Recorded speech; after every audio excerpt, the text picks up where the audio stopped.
No system+Ming Dynasty+Late Ming Dynasty+Hot blooded+Killing and striving for supremacy, Zhou Jian'an didn't expect to travel to the end of the Ming dynasty on the body of a dilapidated soldier. By a stroke of fate, he was awarded the title of Governor-General Xian Dalu Xiangsheng, the favor of daughters. By chance, he gained the favor of Chongzhen, the last emperor of the Ming dynasty. So, with multiple forms of help, Zhou Jian'an developed rapidly. Jianlu. What? Zhou Jian'an has left the level again to attack Grass Valley. Grassland tribes. Please, Lord Zhou, there are really no cows or sheep left. Li Zicheng. I since the birth of you, Xiangsheng Liang. Puff. Did I wear Chapter 1? You are listening at Novel Full.audio. On the 8th night of the 9th month in the 10th year of the Chongzhen reign, it was the Xuanfu of the Ming dynasty. A small mountain range between Wanquan right guard and Wanquan left guard. Under the dark moon and high wind, two people, one tall and one short, are vigorously digging the soil. Liuzi, you said we buried him here, so no one should have noticed, right? One person was digging hard while whispering softly. Not far from them were the bodies of an adult man. Second brother, don't worry, even this local dog won't come. It's safe. Hurry up and work, bury him, take the bounty, and we can go to Xuanfu city to find some aunties to have a good time. The other person urged while speaking, but they didn't choose the right place. As soon as they dug 3 feet, they encountered a hard stone. The second brother dug hard a few times, but the hard stone remained motionless. Damn it, I got blood mold. Is this deep enough? Ergu hesitated a bit and jumped into the pit to feel it. The pit only reached his thigh area, which was not very deep. Lu Zi looked at the sky and said. Second brother, it's getting late now. That guy was already killed by us. Besides, it's not new to have 1 or 2 corpses in the wilderness these days. Let's bury them here. After listening, the second brother also felt it made sense. He turned his head to look at the stiff body next to him and thought to himself that he was a bit worried. Unless the beast throws the body out, otherwise only the body will crawl out on its own. According to his plan, he had planned to throw the body directly onto the ground, but this body still has some identity, and burying it would be less troublesome. Thinking of the girl in Xuanfu city, he no longer wasted time. He threw the body in with Liuzi, quickly shoveled the soil back, and did not forget to step on it after leveling it with a shovel. Until this area was leveled, the two were satisfied and left with the iron tools. But shortly after they left, the flat ground suddenly extended a few fingers. Wokeo, I'm not dead yet. Why did I bury me? Pooh, this mud is too dry. The body that had just been buried by the two of them struggled to break through the ground, cursing and spitting out the mud in their mouths. At the same time, his eyes looked around, and the unfamiliar environment made him furrow his brows and fall into contemplation. But just as he began to recall, an unknown stream of information suddenly poured into his head. In pain, he quickly covered his head and kept pounding it.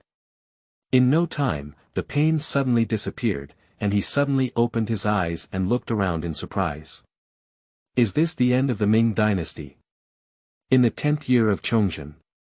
Have I traveled? A memory in his mind that originally did not belong to him had fused with his original memory, and he only then knew what had happened. His name is Zhou Jian'an. He was originally a special forces soldier from later generations. Before crossing through, he was carrying out a top-secret mission in the primitive forests of South America. Unexpectedly, he was ambushed and the entire army was destroyed. I thought I had sacrificed myself, but I didn't expect that I had actually traveled through time. And the owner of the body that crossed over was actually named Zhou Jian'an. The only son of 100 households in Yanhe Fortress, Xuanfu of the Ming dynasty, but Zhou Jian'an's situation is somewhat unfavorable. No, it's not just bad. It seems like this guy has already been killed. His father, Zhou Gui, was killed while fighting against the Mongolian Tartars who knocked on the border 6 months ago. As is well known, the military households of the Ming dynasty were hereditary, and this position of 100 households should naturally be inherited by Zhou Jian'an. Today is the day when Zhou Jian'an rushed to the Wanquan city office to receive the official appointment document from the court. Unexpectedly, halfway through, he was unconscious and killed due to his kindness, and ultimately ended up in such a fate. I am just a small 100 households, powerless, and Yanhe fort is even poorer. Who is so thoughtful about wanting to kill themselves? The memories of two Zhou Jian'an have fused, so he decided to directly substitute them in at this moment. According to his memory before his death, he did not know the two people who killed him, and it was clear that these two people were specifically here to kill him. Moreover, Zhou Jian'an has always held a skeptical attitude towards his father's death. After all, he knows best what his father looks like. Every time he fights, he hides in the safest place, and he has fought countless battles of all sizes. Every time he lands safely. A reliable veteran oilseed. And this time, he died in battle, which is very abnormal. Zhou Jian'an stood up. Due to being in a state of true death for a long time, his face was extremely pale, his eyes were congested, and his head was dizzy and swollen. Fortunately, Zhou Jian'an in the late Ming dynasty had good health and was very strong. After stabilizing his mind slightly, he recovered. "Ah, buddy, you can go with peace of mind. Don't worry, I'll avenge this for you." After muttering to himself for a few words, Zhou Jian'an was about to leave when he suddenly heard a rapid sound of footsteps in the distance. He looked around and quickly hid behind a large stone.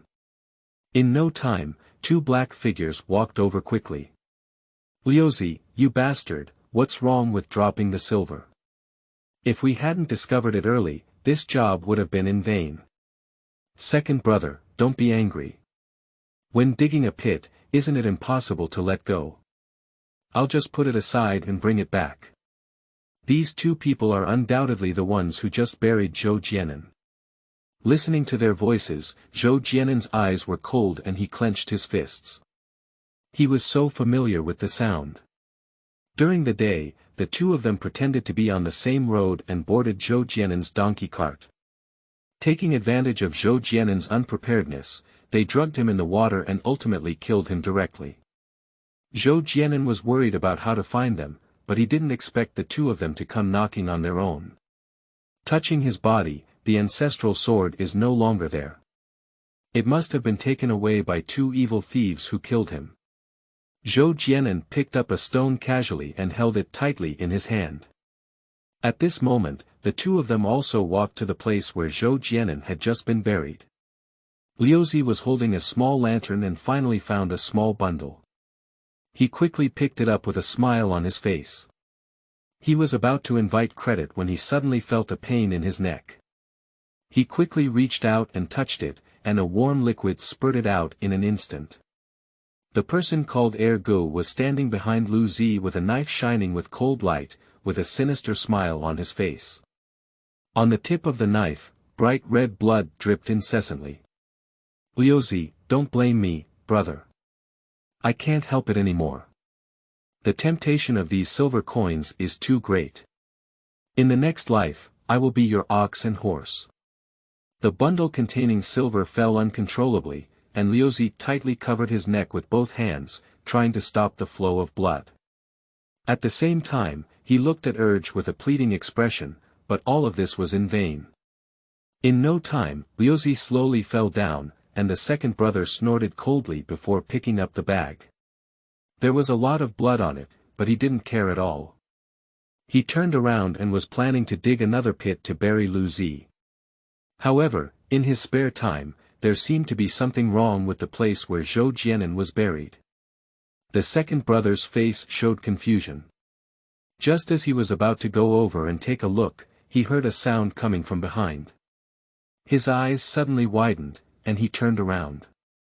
He saw a person holding a stone and throwing it fiercely at his head. Chapter 2. Xuanfu Town. You are listening at Novel Full. Audio. Bang! Zhou Jian'an made a powerful and heavy blow, and the stone in his hand instantly made an intimate contact with his second brother's face. Ah! With a scream, the second brother fell straight down, and the knife in his hand also fell. But Zhou Jian'an didn't stop at all. He quickly followed and waved the stone in his hand, accurately smashing it at the joints of the second brother's limbs. In the darkness, the sound of bones breaking was particularly clear. Ah! The piercing pain from his hands and feet woke up the dizzy second brother and he screamed in pain. However, Zhou Jian'an remained calm and coldly threw the stone aside, sitting on the ground panting heavily. After all, this body has been dead for some time, and it still feels a bit stiff. Looking at the second brother who was still screaming in pain, Zhou Jian'an smiled slightly. If it weren't for asking some useful information from this person, he would have smashed him to death long ago. Tell me, who sent you here? After resting for a while, Zhou Jian'an stood up and stepped on the broken left and right legs of the second brother, asking coldly. Ah! Pain! Pain! You! How could you still be alive? Impossible, you are a human or a ghost. The piercing pain in his limbs made the second brother scream and his face was smashed, with blood flowing all over his face, blocking some of his vision. However, in the blur, he could still see Zhou Jian'an's appearance clearly. His heart was filled with fear at this moment. Hee, just these two little miscellaneous hairs want to kill me too. Tell me, who sent you here? Zhou Jian'an spoke while exerting force on his toes, causing his second brother to howl again in pain. If I say so, could you spare my life? Of course. Zhou Jian'an withdrew his foot and responded seriously. It's Zhang Baihu from the 1000 Household Office of the Left Guard in Wanquan who asked me to do this. He gave me 2 of them 50 taels of silver and asked us to take your life. The second brother's face turned pale, thinking that Zhou Jian'an could spare his life. He quickly blurted out the word bamboo tube pour mung bean. Zhang Lei. I don't know him. He used to have no grudges, but now he has no grudges. Why did he kill me? Zhou Jian'an said with a puzzled expression, then put his foot back on. Ah, I really didn't lie. As for why Baihu adults did this, how do we little people know? Lord, let me go, Lord. My family has 80. Before the person could finish speaking, Zhou Jian'an had already picked up the sword he had dropped before and slashed it towards his neck. Indeed sharp. With a single blow, the person's throat was instantly opened, blood splattered, but for a moment, there was no movement. Looking at the 2 corpses on the ground, a bloody aura kept attacking, but Zhou Jian'an showed no mercy. Before crossing over, as the most elite Special Forces soldier, he had experienced many killings and close combat, and was already familiar with such things. Not to mention the era he is currently in, it is the end of the Ming Dynasty. In this era, human life was like grass, and rice and noodles were more expensive than humans in the late Ming Dynasty. Pick up the package they dropped, open it and see some black scattered silver and some copper coins inside, estimated to weigh 4 or 5 pounds. Taking the silver, he left without looking back. As for burying the bodies of the 2, Zhou Jian'an felt it was completely unnecessary. With the help of memory, Zhou Jian'an walked all night and finally saw a huge town. The 3 big characters Xuanfu town were particularly eye-catching. Zhou Jian'an wiped the sweat off his forehead and grinned at Xuanfu town. Hee, Daming, I'm Zhou Jian'an here. Xuanfu town, as one of the important towns along the 9 borders of the Ming Dynasty, is also the most important gateway between the capital and the grasslands, and has been a battleground for military strategists throughout history. So in Xuanfu, not only is there a border military organization called Xuanfu General Town, but it is also the location of the Wanquan City Office, which is very lively. Fortunately, Zhou Jian'an's registered residence documents and tooth tags are in that package, otherwise it would be difficult for him to enter Xuanfu town. There are refugees everywhere outside the city, so the gate is also very strict. The vastness of Xuanfu city puzzled Zhou Jian'an, as even as the only son of 100 households, he seemed to have only visited Xuanfu twice. The first time he was 5 years old was when his father brought him to Xuanfu to go to the market. What do you remember at such a young age? And the second time, it's now this time. I remember my dad said, it seems like the Dusi Yamen is on East Street. On the chaotic streets of Zhou Jian'an, although Xuanfu town is bustling, the common problem in ancient times was that it was dirty, messy, and poor. On the main street, everything was fine because there were patrolling soldiers passing by from time to time. The streets were relatively clean on both sides, but when you looked at some remote corners, urine and feces were everywhere, and flies and insects were flying everywhere, making Zhou Jian'an frown involuntarily. However, the thought of Yanghe Fortress, which was even more unbearable than Xuanfu town, made me feel relieved. However, along the way, Zhou Jian'an also saw many refugees kneeling on the ground begging. These people were dressed in rags, with children and women kneeling on both sides of the street. Their thin and weak bodies leaned against each other, their empty eyes paired with lifeless faces, making Zhou Jian'an extremely certain that this was the end of the Ming Dynasty. At the end of the Ming Dynasty, during the Little Ice Age, there were internal and external troubles, thousands of miles away, and starving people everywhere. This scene was not uncommon on Zhou Jian'an's journey to Xuanfu town. The group of people outside the city's eyes emitting green light shocked Zhou Jian'an, who was an elite special forces soldier in later generations. After several inquiries, Zhou Jian'an finally saw the gate of the Dusi Yamen, his face lit up with joy, and after presenting the waste token document, he was put inside. After half an hour of waiting, the official in charge of this matter, Du Shi and Shen, received Zhou Jian'an. Xuan is over 40 years old, with a withered and yellow complexion. Due to being too thin and weak, his eyes are shrank and he looks somewhat intimidating. After receiving Zhou Jian'an's document, he sighed and looked at Zhou Jian'an's expression, which also showed some sympathy. I don't seem to know this in Du Shi, do I? Zhou Jian'an looked at Xuan's expression towards him with some confusion and thought. Xuan did not look at Zhou Jian'an again, but instead took up official affairs. In no time, he found the approval document from the Ministry of War for Zhou Jian'an's succession to Yanghe Fort, and then collected the same iron official seal, which was handed over to Zhou Jian'an together. However, there are no official clothes or armor among these things, because there is a very ridiculous rule in the Ming Dynasty that military households need to bring their own equipment. Jian'an, has your father been buried? And Shen's sudden words stunned Zhou Jian'an, but he immediately replied. And Du has a heart, my father has already been buried. Well, this Yanghe fortress will depend on you in the future. Back then. And Du Shi began to speak as if he had been holding it for a long time. From his words, Zhou Jian'an also heard that this Du Shi not only knew his father, but was also very determined.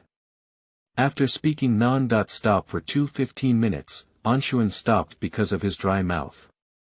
He picked up a cup of tea that had been brewed many times, drank it, and said to Zhou Jian'an.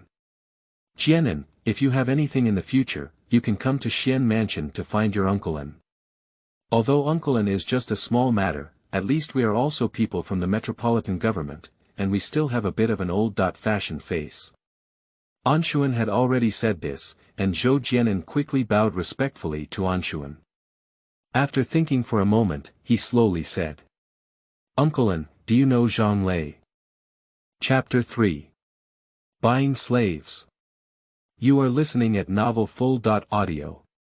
Zhang Lei. Xuan suddenly looked up, his deeply sunken eyes fixed on Zhou Jian'an, and his hand holding the tea cup also shook slightly. Jian'an, are you talking about Zhang Lei, 100 households from the Wanquan left guard? Zhou Jian'an could clearly feel that Xuan's tone was a bit tense. That's right, it's him. Why did you suddenly ask Zhang Lei? Xuan had some doubts, but before he could figure it out, Zhou Jian'an naturally dared not speak recklessly, and he immediately smiled. It's nothing, just ask. Upon hearing that Zhou Jian'an was fine, Xuan finally calmed down. Jian'an, you have just succeeded as 100 households. The water on this officialdom is deep, so be careful. Just say the Zhonglei you just mentioned. Speaking, Xuan quickly walked to the door of the house and looked outside. After confirming that there was no one, he came to Zhou Jian'an's side and whispered. This Lei is a notorious ruthless character in our Wanquan Metropolitan Bureau. He is tall and powerful, capable of wielding a 3-stone bow. He is the most skilled warrior in the left guard of Wanquan. And there are rumors outside that this Lei came from the family of the commander-in-chief of the metropolitan government. Moreover, this Lei may be promoted soon, but this matter is not yet certain. After Xuan finished speaking, he took his bowl of tea and prepared to add some water. After listening to this, Zhou Jian'an pondered deeply. This matter was already related to Zhang Lei, who was already nailed to the bench. However, like himself, Zhang Lei was from 100 households and was backed by the Wang family, making it difficult to move. Commander-in-chief, that's a third-rank official position, and even in the Ming dynasty, he can be considered a high-ranking military general. It's not something he can touch now. Jian'an, it's time to break free later. Let's go to my house and have a drink. Yanghe Fortress is tough, take a good rest for a day before leaving. Faced with Xuan's invitation, Zhou Jian'an nodded and agreed. This Xian mansion, which was unfamiliar with its own place, happened to lack a place to stay. Moreover, through Xuan's narration, many things are also related to the stories that his father talked to him about, indicating that Xuan did not lie either. In fact, there is no need to lie. As a dilapidated household, there is nothing easy to connect with. There was still some time before Xuan's scattered value, so Zhou Jian'an took his leave and planned to go to the city for a good stroll. After all, after integrating his memories, he had a full understanding of the Yanghe fortress he was stationed in. Yanghe Fort is a small fortress located at the junction of Yanghe River and Shuichiku River. It was built in the 6th year of Yongle and has 153 households, over 400 people, and a full army. After more than 200 years of development, there are only 28 households, 98 people, and only 10 soldiers left in Yanghe Fort today. That is to say, the military households that were once proud of in Lao Zhu's mouth are now in ruins. And with less than 100 people, the current food supply has become a big problem. This time, Zhou Jian'an came to Xuanfu not only to accept formal appointments, but also to visit the metropolitan government to see if they could beg the old men to pity them and allocate some food. But now Zhou Jian'an doesn't want to beg those old masters who are in charge of the government office, because he knows it's useless. After leaving the Dusi Yamen, Zhou Jian'an strolled around, and along the way, there were many people selling children and women in exchange for some silver and grain. Looking at those children, Zhou Jian'an could only shake his head helplessly. He was really shy and didn't support him to do good with the scattered silver on his body. And he kept scanning, not interested in the children, and those young and robust were his goals. Quickly, he walked to the entrance of a dental market, and the goods inside were exactly what he needed. As soon as he walked in, a toothache greeted him. Although Zhou Jian'an didn't look like a big customer in appearance and attire, the toothache still greeted him with a smile. "Sir, why, what do you want to see?" "Well, how do you know I'm an official?" Zhou Jian'an looked at Yaran with some confusion. The latter chuckled and pointed towards his waist tag. Zhou Jian'an smiled slightly, realizing that he was careless. "Boss, you have great eyesight. How do you sell the young and robust here?" Alas, in today's world, business is not easy to do. These people are just trying to get a bite to eat. It seems suitable for adults, just give them some capital. As Yaran spoke, he led Zhou Jian'an to a group of young men. These people are very different from the slaves imagined by Zhou Jian'an. They have no restrictions on their hands and feet, and the world is not good. They may not be able to survive even if they escape. As Zhou Jian'an approached, these young men gathered around and kept flattering each other, hoping that Zhou Jian'an could take them away. Zhou Jian'an looked around and shook his head in disappointment. These people are really too thin. The vast majority of young men were starving to the point of only skin and bones, looking extremely terrifying. Seeing that they were not satisfied, Zhou Jian'an decided to leave. However, when he turned around, he caught a glimpse of a corner where he met a gaze. Zhou Jian'an's heart was shaken and he immediately looked at the owner with that gaze. Calm down, resolute, confident. This is Zhou Jian'an's evaluation of the owner of this gaze. As an elite special forces soldier in later generations, selecting new recruits is also a common practice. He has not seen this gaze for a long time. Watching this young man, who looked less than 20 years old, squatting in the corner and looking at himself, he did not rush towards him like others, promoting himself. How much silver do I need this person? Zhou Jian'an looked at the young man and said, hearing that he wanted to buy himself. The young man also showed a surprised expression. He didn't understand why Zhou Jian'an would choose himself who looked even thinner than others. Yaran turned his head and saw the young man selected by Zhou Jian'an, saying slightly awkwardly. Sir, why don't you try a different one? This kid is so thin and small, you. No need, I'll take him. Besides, I'll take this, and those three. Let's calculate the price. Zhou Jian'an pointed at 5 slightly stronger-looking young men in succession, interrupting the man's words. Yaran saw Zhou Jian'an buy 6 at once and felt very happy in his heart. He didn't say much anymore and quickly started to calculate. Ming originally had no slaves, and these people were just slaves. The toothed man fiddled with his abacus a few times and smiled at Zhou Jian'an, saying, Sir, 5 people and 10 taels of silver. The first one, even if it's a small one, I'll give it to you. It's been selling for a year, and you're still the first one to be interested in it, sir. 10 taels of silver. 6 people only need 10 taels of silver. Life in the late Ming dynasty was really cheap. Zhou Jian'an nodded, took out the silver, and handed it to the Yaran. The money was settled, and Zhou Jian'an took the indenture and led the 6 people out of the market. These people obediently followed behind Zhou Jian'an, and he didn't have to worry about them running away at all. After all, following Zhou Jian'an might give him a bite to eat, and if he ran away, he might starve to death. They are not foolish, and Zhou Jian'an is not even foolish to spend 10 taels of silver to buy them. The scene of being assassinated halfway through would make him tremble with fear every time he recalls it. From today on, Zhou Jian'an will not allow the same thing to happen again. In this chaotic world, one must have their own power to stand firm. Chapter 4. Who hasn't figured out what to do yet? You are listening at novelfull.audio. With 6 people, Zhou Jian'an and others walked on the streets of Xuanfu, with a very high rate of turning heads. However, this gaze was not a good one, but Zhou Jian'an didn't care at all. How others perceive you will depend on yourself, not others. After walking all the way, Zhou Jian'an didn't even look back. He wasn't worried that these people would run away, and the fact was as he had guessed.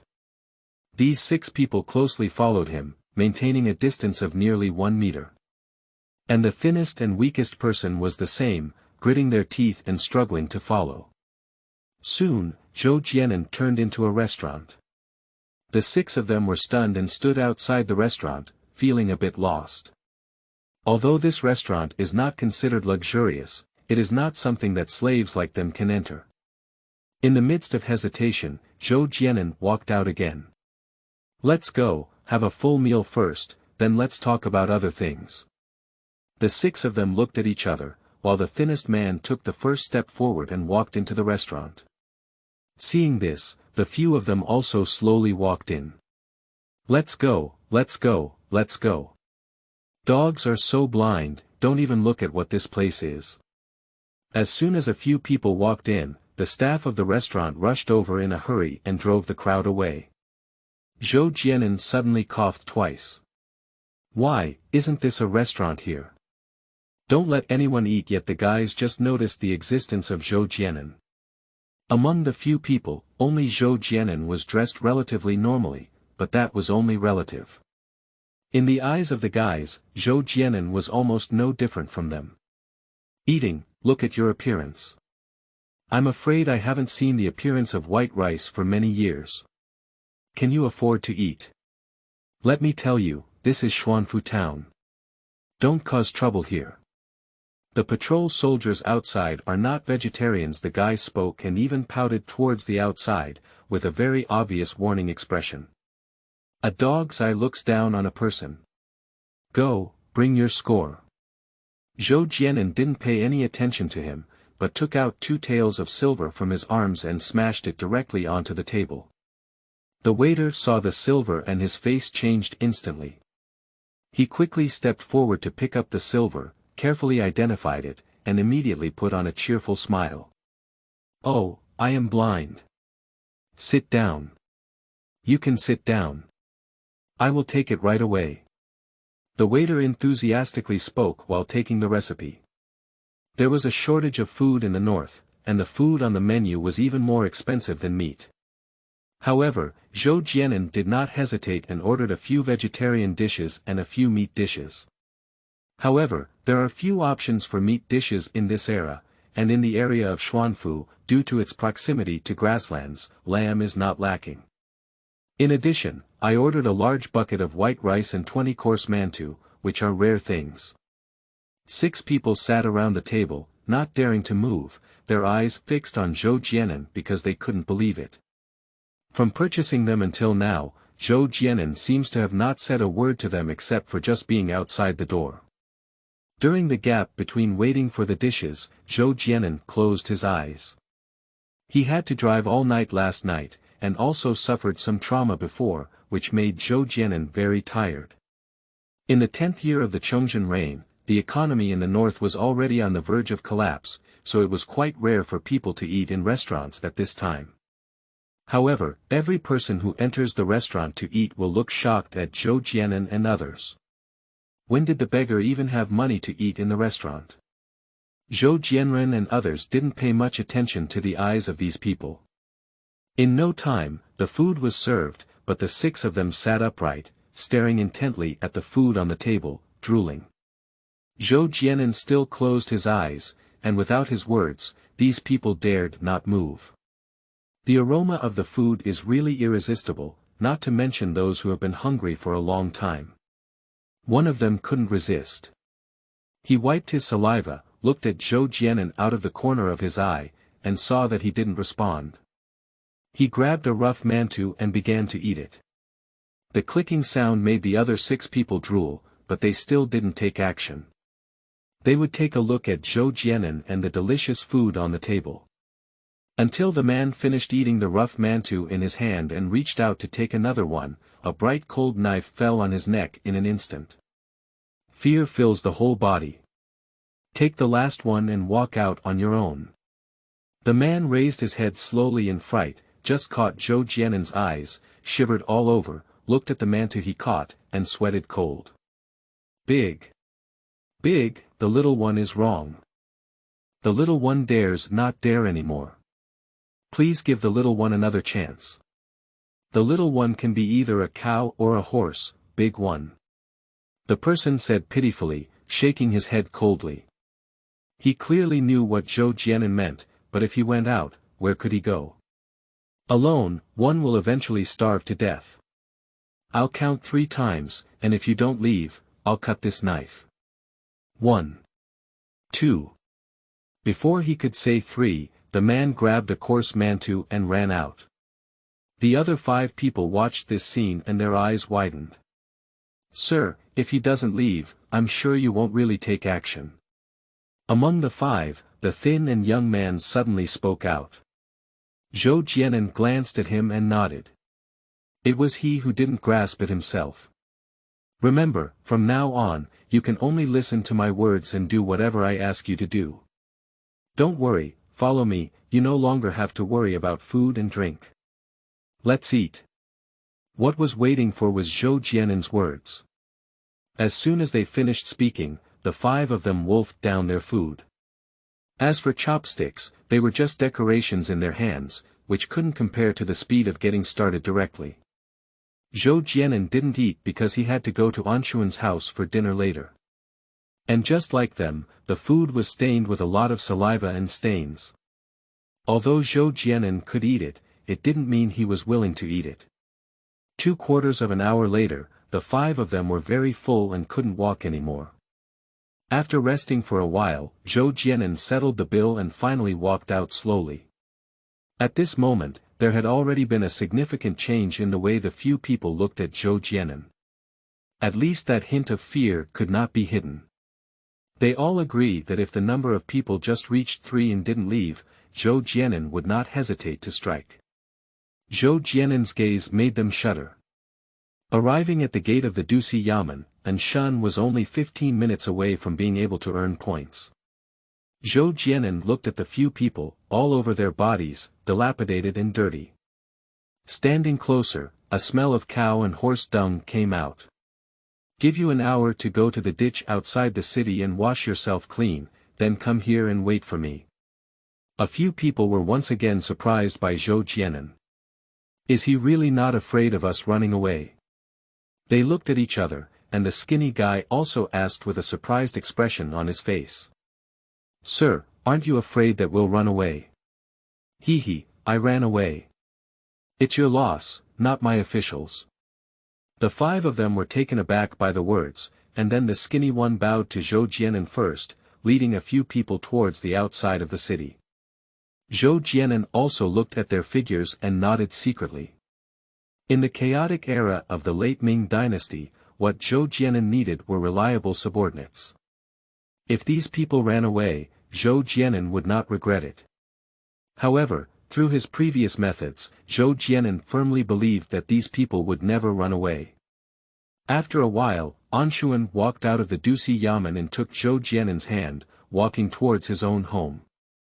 They had just walked out not far, and by the side of the Dusi Yamen, a young man looked at Zhou Jian'an's figure and said coldly.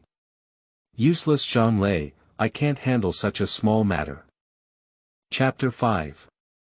This Guan Ning is not simple. You are listening at novelfull.audio. What, you want to buy armor and firearms? What's wrong with buying that thing? Do you still want to go to battle and kill the enemy in Yanghe Fortress? Just after 3 rounds of drinking, Zhou Jian'an carefully revealed his desire to buy a few pairs of armor. After all, Anshuan is on duty at the metropolitan government and has connections. And Zhou Jian'an's idea of buying armor is also very simple, which is to protect himself while making some military achievements. As a special forces soldier in later generations, Zhou Jian'an was well aware of the importance of hot weapons. However, during the late Ming Dynasty, he was able to obtain hot weapons, which were some primitive firearms. However, he also knew that in this era, there was an overwhelming equipment. That's armor. The power of the Tartars is well known, but many people may not be able to explain why they are so powerful. But Zhou Jian'an knew that due to the armor, the Tartars had excellent armor, capable of horseback and infantry warfare, while on the contrary, in the late Ming Dynasty, military equipment was lax and military discipline was lax. The severity of corruption is extremely severe, and the firearms produced are also prone to problems, resulting in most Ming soldiers not liking to use firearms. Without the suppression of firearms, the advantages of the Tartars would be infinitely magnified. Of course, this is just one of the reasons. So Zhou Jian'an urgently needs armor. Qiangdi Fortress is a garrison, and all the equipment has to be figured out by oneself. Uncle, I already know you in Xuanfu town, so I can only ask for your help. Zhou Jian'an toasted Xuan. There was already high alcohol in the late Ming Dynasty, but that was not something that ordinary people could afford to drink. I don't know how this wine is brewed, it's very bitter and difficult to drink, but its alcohol content is not high. Anshuan put down his bowl and a pair of deep eyes stared tightly at Zhou Jian'an for a long time before letting out a long sigh. Jian'an, have you encountered any difficulties?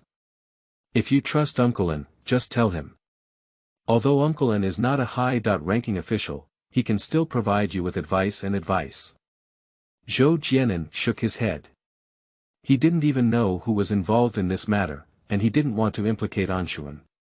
Seeing that Zhou Jian'an didn't want to say anything, Anshuan didn't ask any more questions. After thinking for a moment, he said. A few days ago, the court allocated some purple flower cloth face armor and piled it up in the Dusi Yamen. I can ask you about this, but even purple flower cloth face armor is not cheap. Jian'an, how many sets do you want? As for the firearm, let's forget about it. I'm afraid you wouldn't even dare to take the firearm from our Xian mansion for free. Let's have 10 sets. Zhou Jian'an responded in a low voice, and Anshuan nodded, beckoning Zhou Jian'an to continue drinking and eating.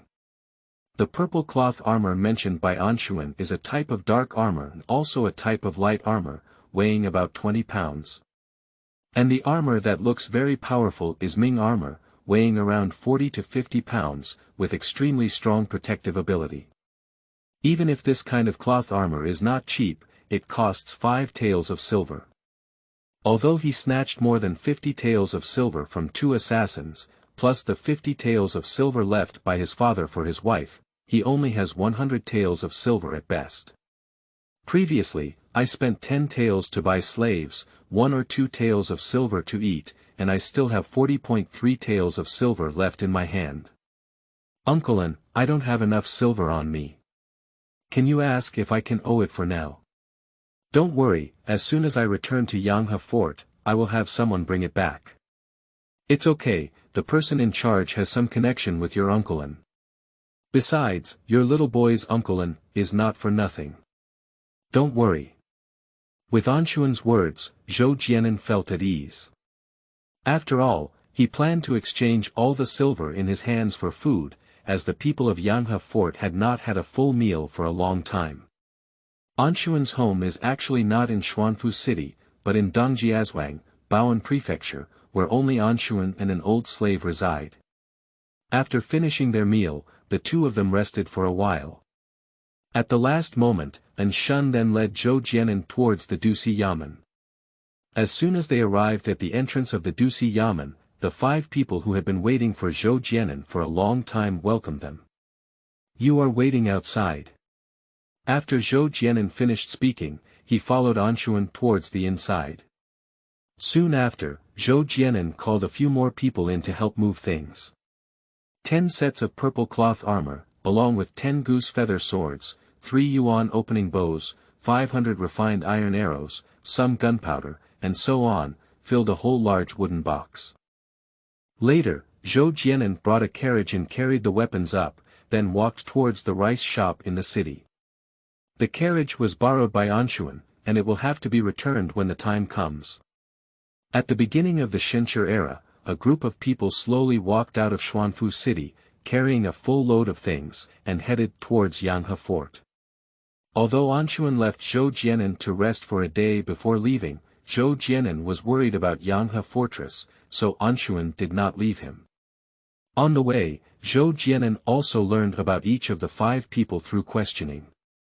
Among these 5 people, except for the skinny one, Xiangsheng, Yang Mingjian, Niushan, Li Yong, and the other 4, they were all border soldiers before, but they were not border soldiers, but auxiliary soldiers. In the 7th year of the Chongzhen reign, the Tartars entered the border, broke through their garrison at Dunbao, captured them, and sold them to the Yang in Zhangjiago Fort. After several changes of hands, I finally arrived at Xuanfu town. As for why it was so cheap, it was also due to the current situation. In the late Ming Dynasty, there was chaos, and the border army was even more unbearable. Many wealthy families in Xuanfu had already moved south, so there were not many people buying slaves, so the price naturally couldn't go up. And the skinny one is called Guan Ning. As for his background, he is unwilling to say much, and Zhou Jian'an did not ask much. I asked you to go wash up, so you don't have any plans to escape. Why don't you go back and see your family? Zhou Jian'an asked in a low voice, and he had long wanted to ask this question. Upon hearing this, several people lowered their heads one after another. After a while, Xiangsheng looked up in anger. Hee, where else can we go? The homes of the younger ones were gone 3 years ago.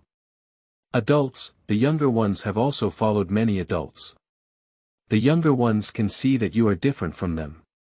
So we plan to, from now on, swear to the death to serve our Lord. Several others also nodded, including Guan Ning. Oh, what's different about me? Zhou Jian'an has shown interest. But when he asked this question, several people hesitated and couldn't figure out why, but Guan Ning, who had been silent all along, suddenly said. Because of your gaze, sir, for so long, only you treat us like humans. Upon hearing this, Zhou Jian'an was also taken aback. He didn't expect Guan Ning to say such words, and Xiangsheng and others looked at Guan Ning with envy. This kid, you know how to flatter. Zhou Jian'an smiled, stopped the horse, jumped on it, opened the box, and took out 5 pairs of armor from inside. Since you have all served as auxiliary soldiers, let's put them on. The land of Xuanfu is not peaceful, Guan Ning. Do you have any questions? No. Guan Ning stepped forward and picked up the purple cloth face armor, and without hesitation put it on. The tattered linen clothes on his body surprised Zhou Jian'an and others. Don't be fooled by how thin and weak this kid is.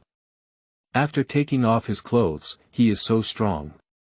Zhou Jian'an squinted his eyes and thought to himself that the owner of the dental shop might also have been deceived by Guan Ning. Sir, I advise you to put on your clothes as soon as possible. After we leave Xuanfu city, there will be a group of people following us all the time. Watching Zhou Jian'an and others looking at him, Guan Ning remained expressionless as she dressed and slowly spoke. Chapter 6. Late Night Assassination. You are listening at novelfull.audio. Do you still not know if someone is following you as a special forces soldier? Zhou Jian'an looked up and looked around, but after a while, he didn't see any suspicious person. Sir, don't look anymore. That person probably went back to report it. It seems that they are interested in our car. Guan Ning had already put on the purple cloth face armor at this time, and his skillful speed made Zhou Jian'an suspect that he must have also been a soldier before. I didn't expect that my taste was really good. The people who bought it all at once were actually from the military. At the moment, I didn't ask any more questions and took out the Yanling sword. Fortunately, due to Anshuan's relationship, these weapons were sold to Zhou Jian'an at a low price, and a total of only 20 taels of silver were spent. Quickly, a few people dressed neatly in their brand new purple cloth armor, and their temperament instantly improved. Indeed, people relied on their clothes and horses relied on their saddles. Xiangsheng and his companions used to be auxiliary soldiers, doing odd jobs. So they took the Yanling sword, while Guan Ning silently took out the Kaiyuan bow from the box and placed his finger on the bowstring. After trying it out, it was evident that he was somewhat dissatisfied with his expression. Why, it's too light. Zhou Jian'an asked, and Guan Ning nodded. It's really too light. This kind of opening yuan bow is too soft, so make do with it. Speaking, Guan Ning placed his bow behind him and took another arrow pot, which he placed around his waist. A few people continued on their journey, but their walking speed was noticeably much faster. Zhou Jian'an occasionally turned his head to look around, but after walking for 2 hours, it was already dark and he didn't see anyone following behind him. When they found a small highland, lit a fire, and planned to rest, Zhou Jian'an found Guan Ning. Are you sure someone is following us? Don't worry, sir. I won't make a mistake. Guan Ning's face remained unchanged, but Zhou Jian'an could tell from his tone that his words were very confident. But after walking for so long, why haven't they appeared yet? Zhou Jian'an has some doubts. I don't know, it's possible that they saw us dressed up in a different outfit, or maybe they were blocking us in front, but they don't know where we're going. Guan Ning shook his head. Upon hearing this, Zhou Jian'an's eyes lit up. Did these people come for him? Having stayed in Xuanfu town for less than a day, did it attract the attention of some people. However, it is also possible that someone has set their sights on the grain in their cart. After all, in this era, grain is a scarce commodity. Zhou Jian'an stopped speaking and picked up his dry food before eating it. His sharp eyes scanned the night non-stop. Zhou Jian'an actually planned to rush back overnight, but when he saw the embarrassment of Xiangsheng and his companions in the dark of the day, Zhou Jian'an realized that this era was not as nutritious as later generations. In this era, there are many people who cannot even eat enough, let alone nutrition. This leads to many people suffering from night blindness, and in severe cases, they become blind at night. It is obvious that Xiangsheng and his companions are very serious. Fortunately, Guan Ning's night blindness was as mild as his own, which surprised him quite a bit. Unable to do anything, Zhou Jian'an had to take on the task of night duty with two visible people, Guan Ning. After all, even if Xiangsheng and others were on duty, they might not be able to see them even if they touched them. Zhou Jian'an is on duty in the first half of the night, and Guan Ning is on duty in the second half of the night. Throughout the first half of the night, Zhou Jian'an did not notice any abnormalities. In the second half of the night, he was sleeping soundly when Guan Ning walked towards him gently. Before Guan Ning could make a sound, Zhou Jian'an suddenly sat up, holding his ancestral sword in his hand. "What's wrong?" The speed of Zhou Jian'an's reaction surprised Guan Ning, but he quickly replied. "There must be some movement in the east, they must be here." Zhou Jian'an looked in the direction pointed by Guan Ning's finger, and sure enough, a rustling sound came from the woods to the east, blurring under the moonlight. Zhou Jian'an woke up Xiangsheng and the others, asking them to watch the carriage, while he and Guan Ning quietly sneaked into the darkness. "How about it, are you sure it's that kid?" In the darkness, a rough voice sounded. "Sir, since they left the city, I have been following them all along. They are definitely right. Didn't they notice?" "Don't worry, sir. Don't you know my skills yet? With them alone, I'm sure I won't be able to detect them. But there are 6 people in this group." "Sir, are you confident?" Upon hearing his subordinate's words, he paused in a rough voice and nodded in the darkness. "Indeed, you should know that this person was recruited from the elite of the border army by Yi Bushou. The job of tracking people is really nothing." Finally, upon hearing that this kid was carrying 5 people, the rugged man was clearly taken aback, but soon he spoke harshly again. "Is it the few slaves he bought at the dental shop today?" "Hee, Wang Matzi, just those few people, I'm afraid you can handle them all by yourself." Wang Matzi chuckled and didn't speak. "All right, it's just Insher and they must be sleeping soundly. Let's go, take action, remember, don't leave a living mouth." As he spoke, the rugged man stood up and followed 5 figures behind him.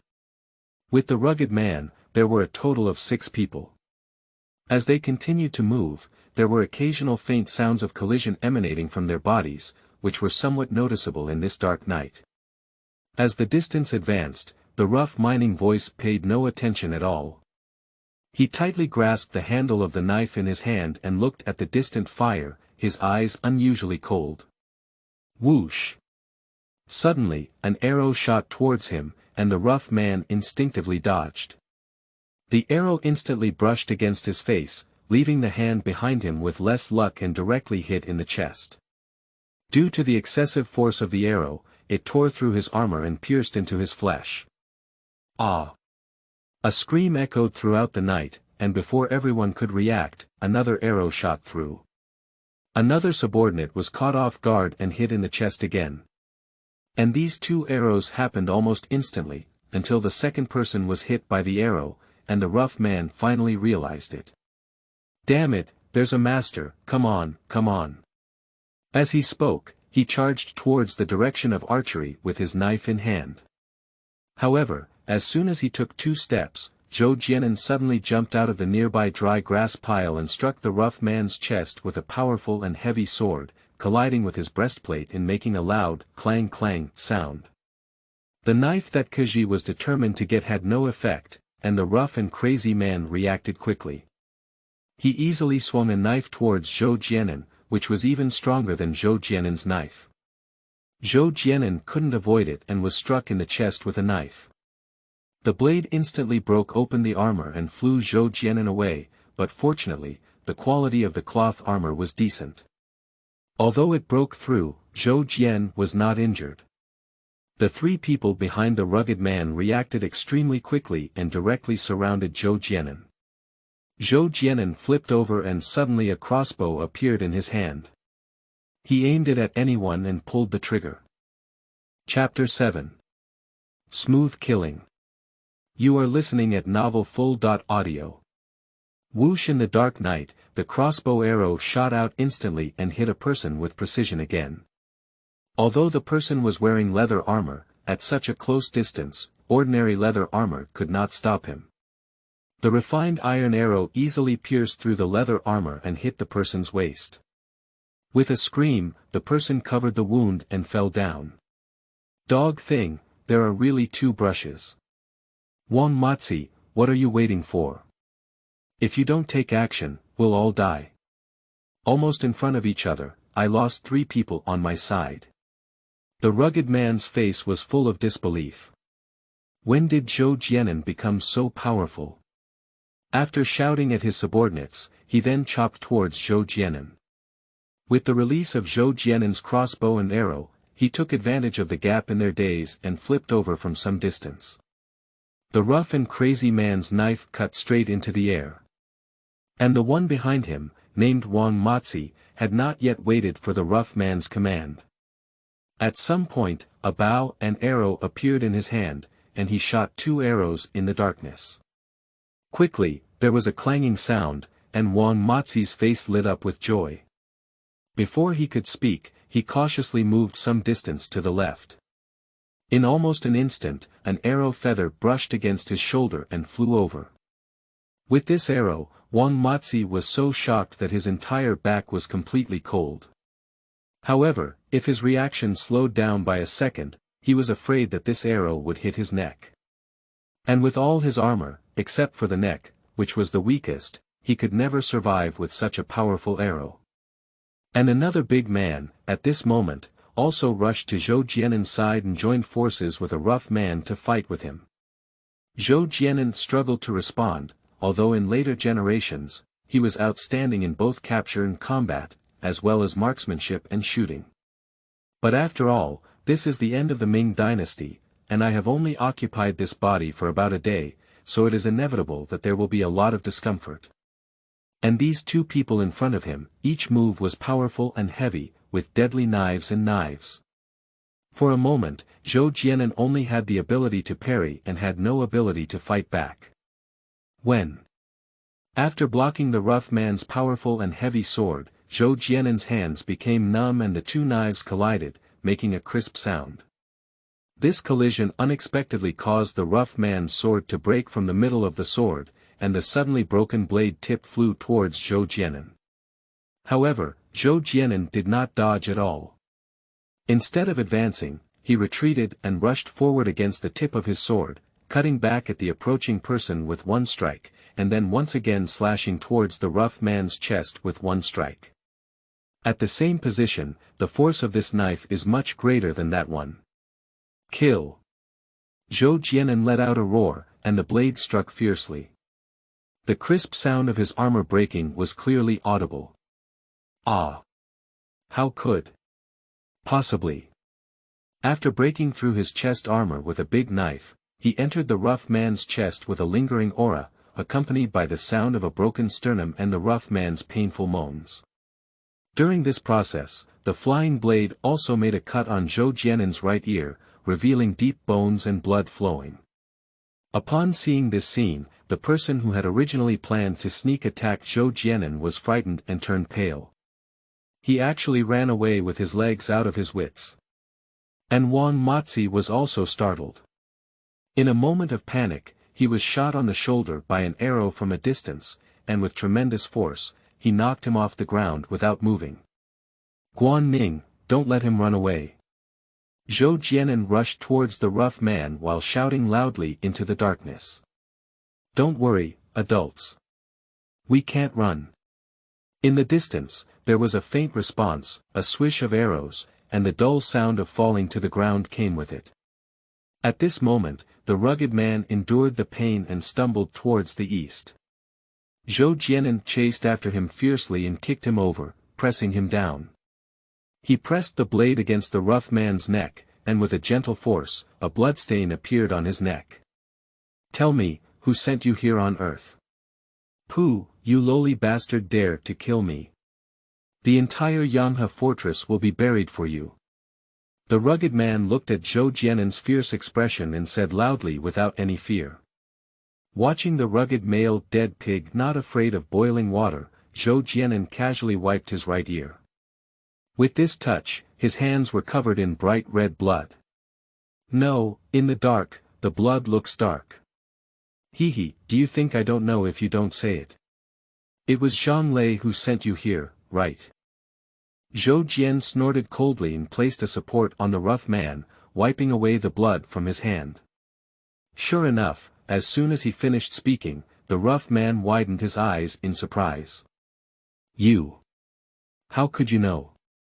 Hee, it must be those two things that have more than enough success and more than enough failure, damn it.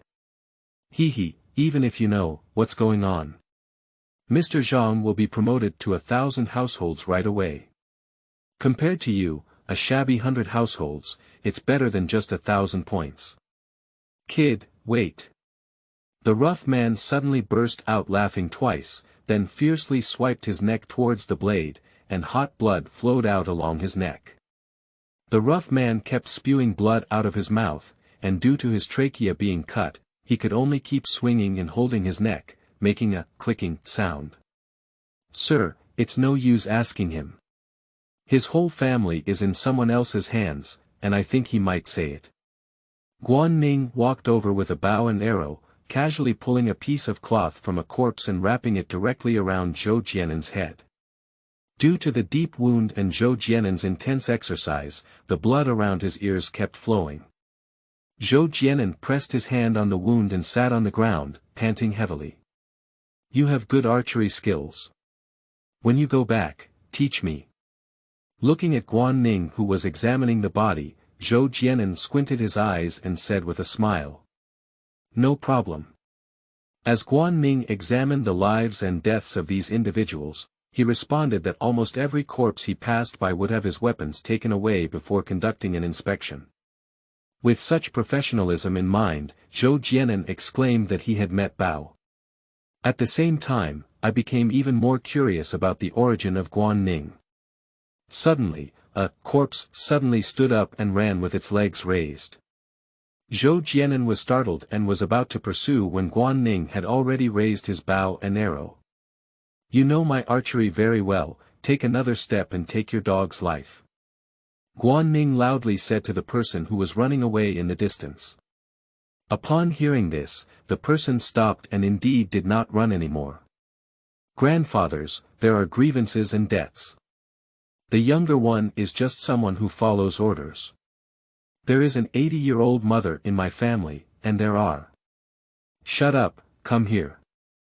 Guan Ning said in a deep voice, and the person indeed shut up, turned around, and walked towards Zhou Jian'an and the others. Zhou Jian'an just realized, isn't this guy the archer across from him? Why did Guan Ning keep him alive? Who is going to kill me in Chapter 8? You are listening at novelfull.audio. Beside the bonfire, Wang Matzi knelt on the ground, his hands and feet tightly bound by ropes, unable to move at all.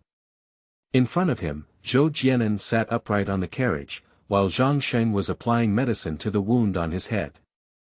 Zhou Jian'an looked at Wang Matzi from top to bottom, with sharp eyes that made him dare not look at him. Sir, I really don't know. Zhou de Zhou Cheng, it was all Zhou Cheng who called me here. I really don't know anything about Xiao. As Wang Matzi spoke, he kowtowed to Zhou Jian'an. To be honest, he really didn't know why he wanted to assassinate Zhou Jian'an. There were some things he didn't want to know, after all, he knew too much and couldn't live long. Xiangsheng, is that the big guy I killed? Who is he? Zhou Jian'an said with a calm expression, still believing Wang Mazi's words. After all, he is just a soldier, how much can he know? That's right, it's him. He's the overall flag under the command of the Qianhu army of the Wanquan Left Guard, and this is also his order. Left Guard Central Army 1,000 households. Sure enough, it's Zhang Lei. Zhou Jian'an bit into the meat, thinking fiercely in his heart, but soon he thought of another question. General flag. There are only 5 soldiers with armor in the district's general flag, and I am also a soldier. Are you good at deceiving me? Zhou Jian'an said, trying to strike with force. Wang Mazi was so scared that he quickly said. Please spare your life, please spare your life. I haven't seen these few people before, but I guess they should be the servants of Zhang Baihu's family. Zhou Jian'an nodded and withdrew his hand that had reached into mid-air. Zhang Lei's servant. In that case, that's all for now. After all, this was the end of the Ming dynasty, and a small general flag could never afford to support a household. But if it were 100 households, and there were still hundreds of households in the background, then all of this would be natural. After thinking it through, Zhou Jian'an no longer hesitated and knew that it was Zhang Lei who did it, which was enough. I don't have enough power to confront Zhang Lei now, after all, he is about to be promoted to 1,000 households. Not to mention the people behind Zhang Lei. And based on these 2 assassinations, Zhou Jian'an also understood a truth, which is that Zhang Lei and his team dare not openly do anything to themselves. In this way, as long as he is careful, Zhang Lei will not do anything to himself. Guan Ning, let's take action. The question has already been asked, so Wang Mazi naturally has no use. Upon hearing that he was going to kill himself, Wang Mazi was so scared that he suddenly kowtowed again, muttering incessantly. Sir, don't kill me. I still have an 80-year-old mother in my family, oh my. Before he could finish speaking, a wild goose feather sword landed on Wang Mazi's neck, and the cold chill instantly made Wang Mazi shut his mouth. Guan Ning did not take any action, which puzzled Zhou Jian'an.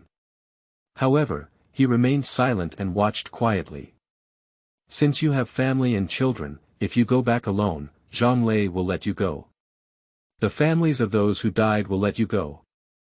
For the sake of your family's good, it's better not to go back. Speaking, Guan Ning exerted a slight force on his hand, and a blood mark appeared on Wang Mazi's neck in an instant. The scorching blood flowed down the blade in an instant. Don't. Adults are wrong, little ones are wrong, little ones have no family at all, adults spare their lives. Shut up. Guan Ning withdrew his Yanling sword and slapped Wang Mazi in the face. Wang Mazi quickly covered his neck with his hand, and after touching the wound not deep, he let out a heavy sigh of relief. His gaze towards Guan Ning again was filled with fear. This person is simply too scary. Sir, could you spare his life? Guan Ning bowed to Zhou Jian'an. Why? Zhou Jian'an frowned tightly, feeling a bit puzzled. Even Wang Mazi himself was a bit confused, but if he could live, who would want to die? Quickly, he continued to kowtow to Zhou Jian'an. Watching Wang Mazi so spineless, Zhou Jian'an really wanted to strike him with a single blow. His arrow technique is pretty good, keep it, it's useful for adults. Guan Ning said, glancing at his left chest. There was actually a deep pit on the iron armor. Zhou Jian'an clearly saw it too and looked at Wang Mazi with some surprise, understanding the profound meaning of Guan Ning. Wang Mazi is not foolish either, he immediately begged for mercy again. Don't worry, young Wang Jinzhong will only be loyal to his superiors. If there is any violation, it will be struck by thunder and lightning. Damn it, you're quite eloquent. Get up, remember what you said, and at the same time, you'll be grateful for the decision you've made now in the future. Zhou Jian'an looked at the sky and it was already slightly brighter. The few corpses in the distance were particularly eye-catching. Xiangsheng, you four, go and remove the clothes and armor of those people, and dig a pit to bury them. Wang Matzi, you also go. Hurry up a bit, you must clean up before it's completely dawn. With Zhou Jian'an's command, several people began to move, and the sky began to slowly brighten. After the big day broke, passers-by would start to appear on the official road not far away. Xiangsheng and his team quickly got busy, and half an hour later, the sky completely lit up. Xiangsheng and his team also tidied up the scene cleanly, and if they didn't look carefully, they wouldn't be able to tell. Of course, Xiangsheng and the other four did not have this ability. Zhou Jian'an could see from a distance that it was Wang Matzi directing from the side. Moreover, Wang Matzi actually brought 6 chestnut Mongolian horses from a distance, and looking at these 6 horses, Zhou Jian'an's eyes even began to light up. He suddenly looked at Guan Ning in the distance, feeling as if he knew everything. He couldn't help but become increasingly interested in Guan Ning's background. It seems that after returning to the castle, he needs to find a time to have a good talk with Guan Ning. Sir, there are a total of 5 armor pieces, among which Zhou. The thief's one is still a Ming armor, and there are also 5 Yanling swords, 10 taels of silver, and 6 war horses. These 6 war horses are all the Ujimkin horses of the grassland Tartars, top-notch sir. Wang Matzi led the warhorse and said with a pleasing expression, his eyes occasionally glancing at Guan Ning beside him. Originally, Wang Matzi intended to ride the horse and run directly. Unexpectedly, he saw Guan Ning not far away, holding a bow and arrow and smiling at himself, which made Wang Matzi give up this immature idea in an instant. Xiangsheng and his companions walked behind him, carrying armor and weapons. What a fruitful harvest! I didn't expect to gain so much from being assassinated once. If I had come a few more times, wouldn't my power have been established? Especially those few war horses. Although Zhou Jian'an had never ridden or understood horses in his later generations, he knew that in ancient times, war horses were treasures and had an absolute advantage when facing infantry. And these 6 war horses, at first glance, are not ordinary things. The name Wuzumikan horse, from which one can tell, is not simple. Perhaps the price of one horse is equivalent to the value of most of the things purchased by Jian'an last week. And it's obvious that Zhou Cheng and these few people couldn't have such excellent horses. Even Zhang Lei, it's almost impossible. Because after seeing these warhorses, Zhou Jian'an asked Wang Matzi why the 6 of them didn't come directly to kill them on horseback. The advantage of cavalry would definitely be more obvious. Wang Matzi's response left Zhou Jian'an feeling quite speechless. Because Zhou Cheng and his companions had very poor horsemanship, they charged to kill, and they probably fell off their horses and died before killing anyone else. Among the 6 of them, only Wang Matzi had the best riding skills. However, in order to secretly reach Zhou Jian'an, Zhou Cheng did not let Wang Matzi ride the horse, but instead tied him up in the distance. It seems that the identity of the person who wants to kill me is definitely not simple.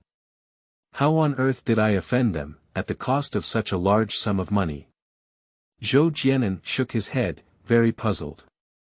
After looking at the sky, Zhou Jian'an instructed. Put it in the carriage, everyone eat some dry food and prepare to rush. Obey me.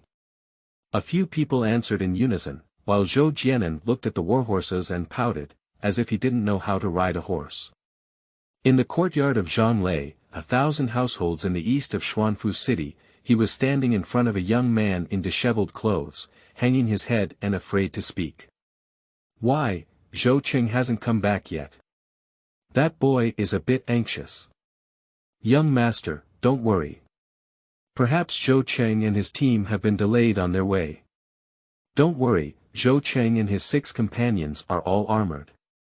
Killing Zhou Jian'an will definitely be easy to catch. Zhang Lei patted his chest and assured him that the young man also nodded, believing in the abilities of Zhou Cheng and others. But what he was worried about was not Zhou Cheng and the others, but the horses they were riding. After they come back, quickly returned the horses. My father doesn't know about this yet. These warhorses are all my father's treasures, so there shouldn't be any trouble. The young man said with concern. Chapter 9. Encountering the Wandering Bandits. You are listening at Novel Full.audio.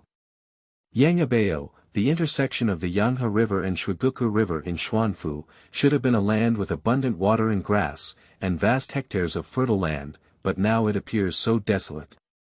The Yanghe fortress in the distance, in this desolate environment, also appears so lonely.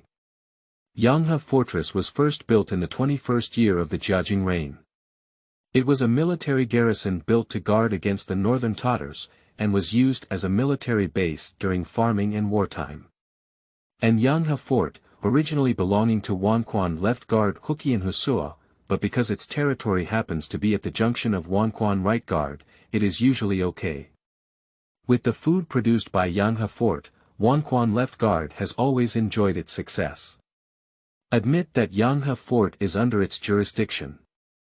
With the successive invasions of Tatars and Jianlu in recent years, coupled with the impact of drought, the grain production in Yanghe fort has sharply decreased. Not only can the grain be delivered on time, but it also requires the support of the left guard. So the left back casually found a reason and left Yanghe fortress to the right back, but even the right back refused to take such a burden.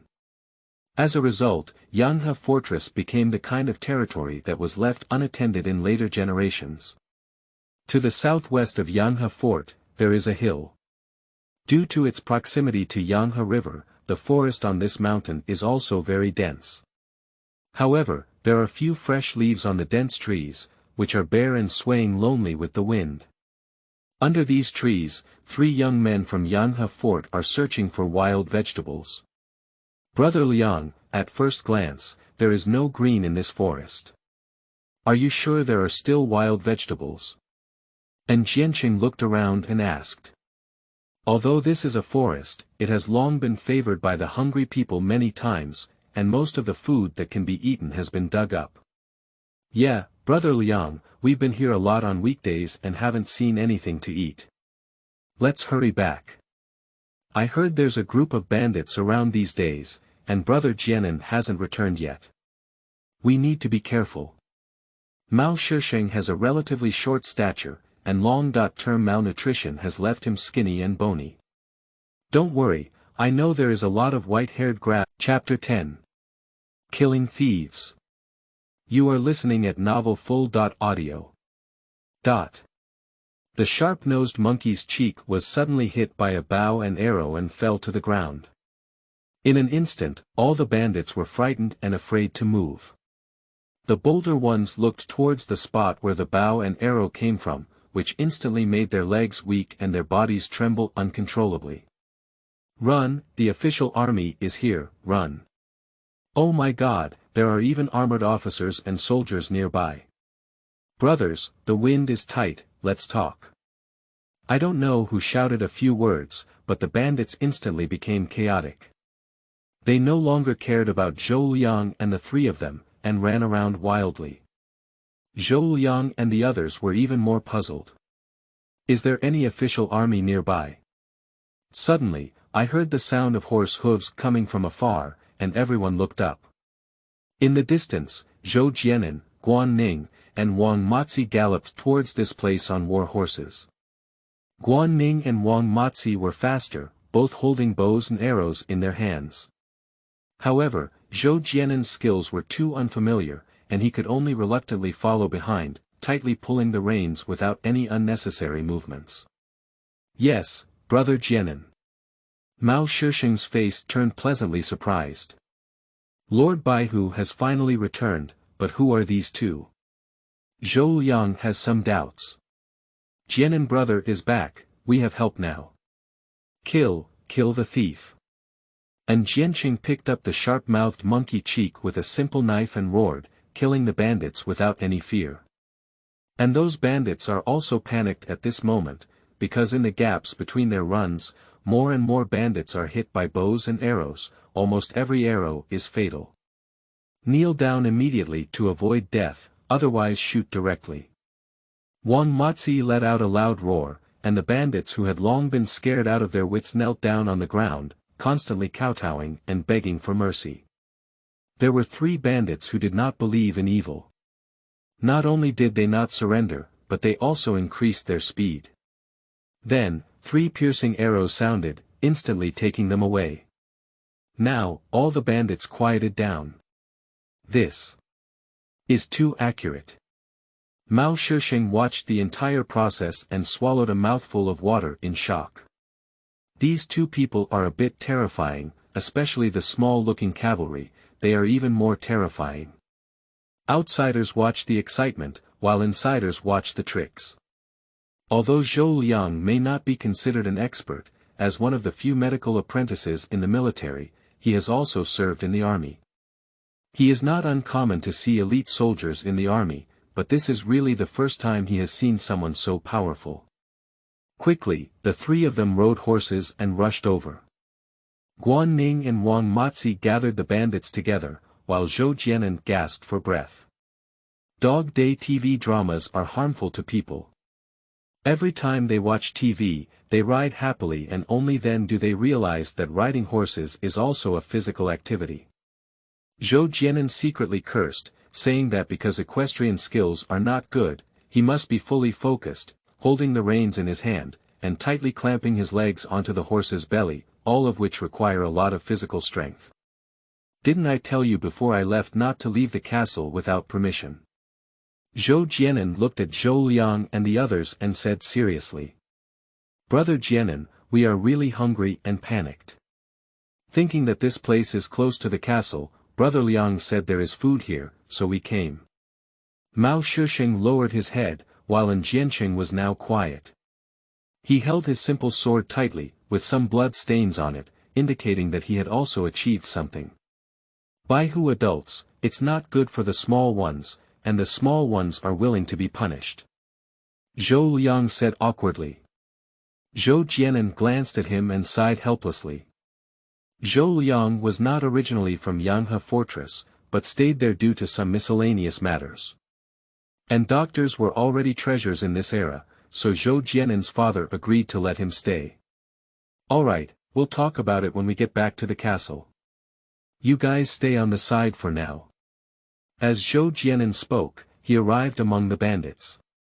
At this time, there were only 20.7 remaining bandits, and 9 corpses were lying on the ground in all directions. Where do you come from? Zhou Jian'an looked at a young bandit and gave him a gentle kick. Guan, Ning and Wang Matzi rode on warhorses, holding bows and staring at them, making them afraid to make any moves.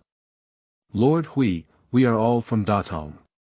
We are really hungry and anxious to do this kind of thing. Please spare your life, Lord. The young man then kowtowed to Zhou Jian'an, hoping that he would spare his life. Datong. Zhou Jian'an pondered for a moment and glanced at the crowd. Most of them were skin and bones, and could also be considered poor people. According to what they said, most of these people were kidnapped by the first person to shoot their sharp-tongued monkey cheeks. After Zhou Jian'an's inquiry, this matter has also been confirmed. Although these people are young and few, there are also very few elderly people. Zhou Jian'an planned to build Yanghe Fortress, so naturally he couldn't do without people. These people happen to be just right. However, Zhou Jian'an is not foolish either. Some people can stay, while others cannot. Which ones are the ones who are holding you hostage with Ma Xiong? Tell me, we can forgive the death penalty. Ma Xiong is the person with sharp-tongued monkey cheeks. As soon as Zhou Jian'an spoke, a few people in the crowd became noticeably panicked, while the others looked at me, but dared not speak up. With my official present, what are you afraid of? Speak quickly, if you don't speak, you'll kill everyone. Zhou Jian'an deliberately spoke harshly, and sure enough, one of the middle-aged men was startled and quickly pointed at the 3 people and spoke out. Sir, I'm willing to say that Yang Er, Lu Shu, and Gyatzi were all shot by the adults. The 3 people who reached the name were all young and robust. They glared angrily at the person, their eyes almost spewing fire. Zhou Jian'an asked a few more people, and all the answers were the same. Nodding towards Guan Ning, Zhou Jian'an suddenly slashed at the person named Yang Er with a knife. Without time to defend himself, Yang Er's neck was cut off with a knife, and blood splattered all over the ground. Lu Shu and Gyatzi saw the situation and ran frantically. Zhou Jian'an didn't chase after him either. Guan Ning raised his hand and shot 2 arrows at a speed that Wang Matzi couldn't match. Those 2 people died before they could run out 10 zhang. And Zhou Liang and the others were dumbfounded by Zhou Jian'an's actions. After all, before that, Zhou Jian'an was seen as a good big brother in their eyes, and he was usually kind to people. But just now, the knife was so resolute, decisive, and very skilled. Zhou Jian'an gave a faint glance and found out that there were still people in the forest. He called for Wang Matzi to take Zhou Liang and the other 3 to bring out all the women and children in the forest. Others, under the order of Zhou Jian'an, began to clean up the corpses. After all, this place is not far from Yanhe fortress, and if the corpses were rotten and infected with a plague, it would not be good. These people were watched by Guan Ning, and no one dared to act rashly. After all, they had already witnessed Guan Ning's archery with their own eyes. After they finished tidying up, Xiangsheng slowly drove the carriage over. Zhou Jian'an summoned everyone and, under the supervision of Guan Ning and Wang Matzi, headed towards Yanhe Fort.